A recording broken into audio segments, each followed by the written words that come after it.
what's up, everybody? So in my personal lessons that I've been teaching lately, rhythm just seems to be the common theme that keeps coming up over and over. And really, this is nothing new. It ends up being what I work on with my students more often than not. And I think in this world of online lessons, YouTube and whatnot, rhythm is something that gets kind of short shrift. In fact, it's even completely overlooked in a lot of cases. And to me, it's really the essential thing about guitar playing, whether you, and this means whether you're a lead guitar player or a rhythm guitar player. I honestly don't even really see much of a difference between those two things. It's all about the rhythm hand, and this hand is really the one that's driving the bus when you're playing. And for the people who kind of know how to do it, it's something that really doesn't take up a lot of conscious thought.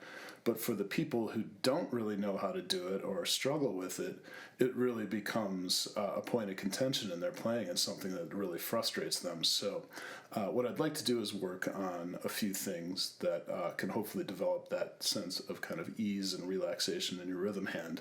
And I thought Phish's rendition of the song YaMar would be a good opportunity to practice this. So the rhythm part that I'm talking about is the one that sounds like this.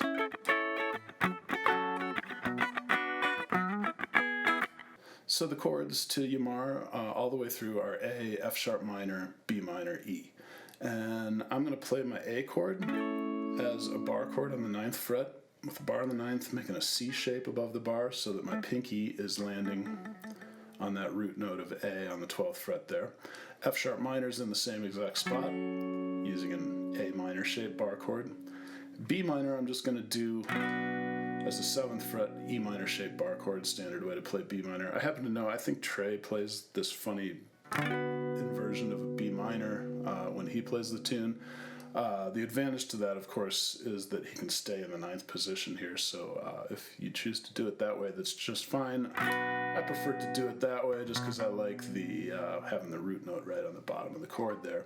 And then this slides really nicely into the E chord that I play here, so I'd kind of take this finger on the 9th fret, slide it up to the 11th, and then I add the little E triad underneath that on the 9th, so that's an inverted E chord that I'm playing there.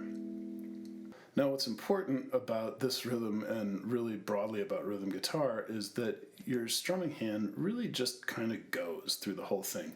It's like I'm feeling the beat, the kind of overall beat is, and I'm subdividing that into fours with my down and up strokes, right? So it's like,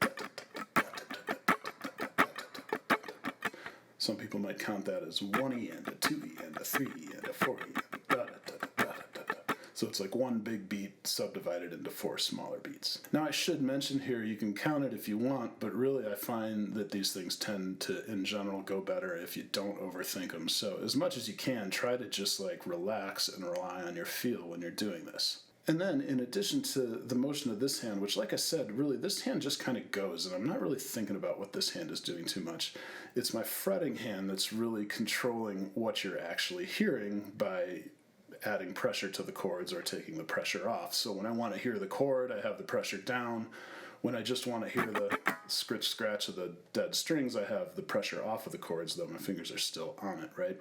I'll angle myself so you can see that aspect of it when I'm doing this. So let me do it a couple times slow, and then I'll bring it up to speed. And I'll angle my hand here so you can kind of hopefully see when I'm applying the pressure to the chord versus letting it off. And I might try to exaggerate that motion a bit here so you can see it.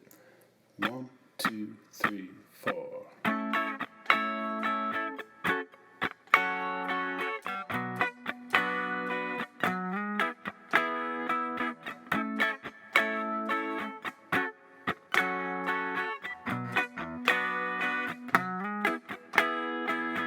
One thing that I'm noticing just as I'm playing it right here, when I do that slide from the B minor to the E, that note, and this is probably an important aspect to this, I'm catching that on an upstroke.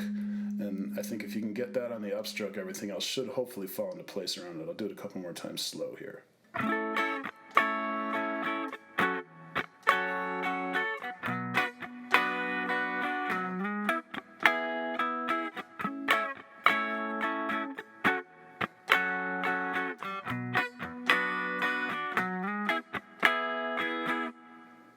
Okay, now I'll bring it up to speed a little bit, and I'll loop it for a minute or so you can hopefully maybe play along with it and pick it up a bit. Let's try and bring it up to the tempo of the song, so it's going to go considerably quicker than I was in that first round. So, 1, 2, 3, 4.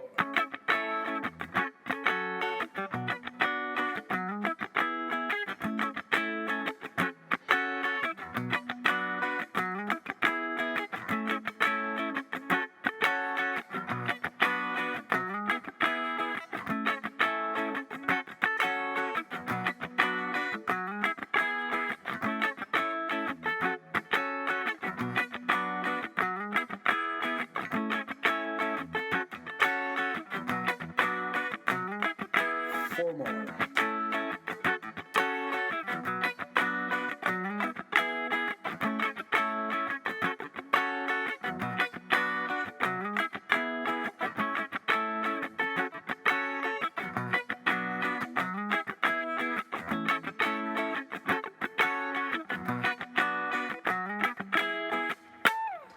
I will say, I don't know if Trey really necessarily sticks to that rhythm religiously throughout. You know, it might alternate a little bit as far as where those little emphases go, but the overall feel is there the whole time, of course, and that's what's really important. I also happened to notice as I was playing through this, I think it's pretty much the same rhythm that Trey uses in Phi, right? Like,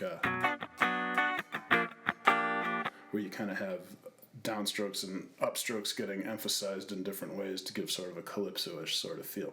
So anyway, like I said, when you practice something like this, try not to overthink it. Try to go more on feel than anything.